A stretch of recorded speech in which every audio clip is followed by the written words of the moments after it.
અમેરિકાના ટેક્સાસ રાજ્યના ડલાસમાં ગ્રાન્ડ પ્રેરી સ્થિત વડતાલ સંપ્રદાયના શ્રી સ્વામિનારાયણ મંદિરમાં શાકોત્સવ ઉજવવામાં આવ્યો હતો.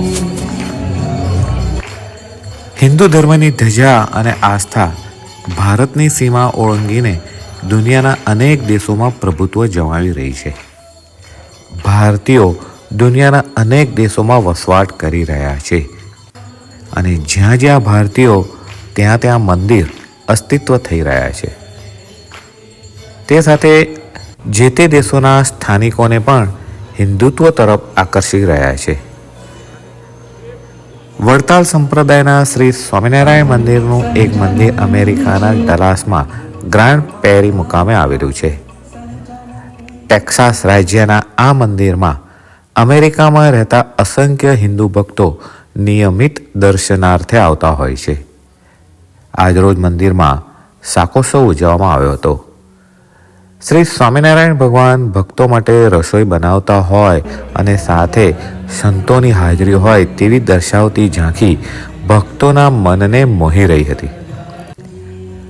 પરમ પૂજ્ય ભક્તિ પ્રસાદ સ્વામીજીએ શાકોત્સવનો મહિમા વર્ણવ્યો હતો તેમજ પરમ પૂજ્ય હરિચરણ સ્વામીજીએ ભક્તોને આશીર્વાદ આપ્યા હતા. ત્યારબાદ ભગવાનની આરતી કરવામાં આવી હતી અને ભક્તોએ ઉમંગભેર શાકોત્સવનો સ્વાદ માણ્યો હતો.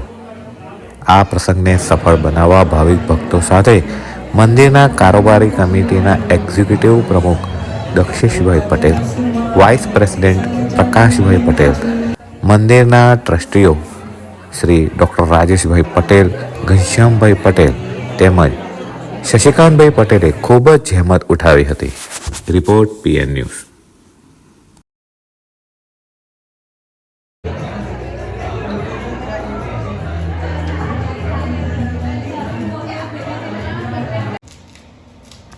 મહારાજ આ પૃથ્વી ઉપર આવ્યા, આપણને મનુષ્યનો જન્મ આપ્યો.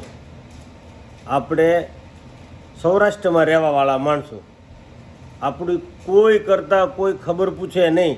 પણ ભગવાન સ્વામિનારાયણના જ્યારથી આપણે આશ્રિત બન્યા, મહારાજે કીધું કે મારો આશ્રિત અન્ન ધન ને વસ્ત્ર કોઈ દિવસ દુખ્યો ન હોવો જોઈએ.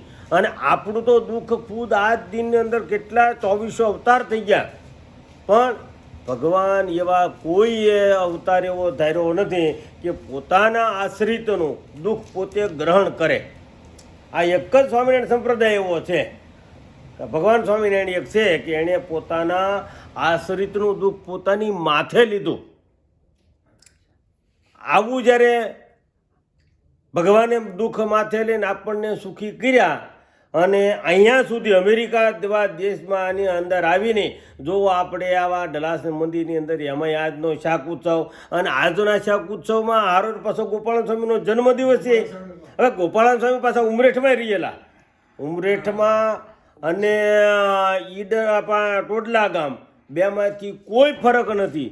જેટલું સ્વામીને પોતાનું જન્મસ્થાન તો કોઈ દી યાદ નહીં કર્યું હોય એટલું સ્વામીએ ઉમરેઠ ગામને યાદ કર્યું છે. અને ઉમરેઠનો સત્સંગ એ આજે બ્રાહ્મણોનો સત્સંગ, સવિશેષ બ્રાહ્મણોનો સત્સંગ.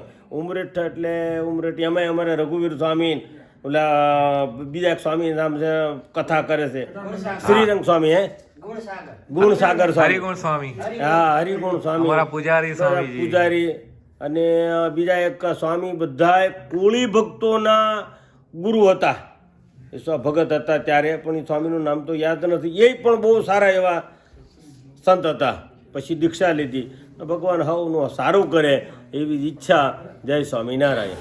ગ્રાન્ડ પ્રેરી સ્થિત આ મંદિરમાં શાકોત્સવની સાથે પરમ પૂજ્ય ગોપાળાનંદ સ્વામીજીની જન્મજયંતિ ઉજવવામાં આવી હતી તેમજ શિક્ષાપત્રીનું પણ પૂજન કરવામાં આવ્યું હતું. ભક્તિના આ ત્રિવેણી સંગમથી સંતો અને ભક્તો ધન્ય બન્યા હતા.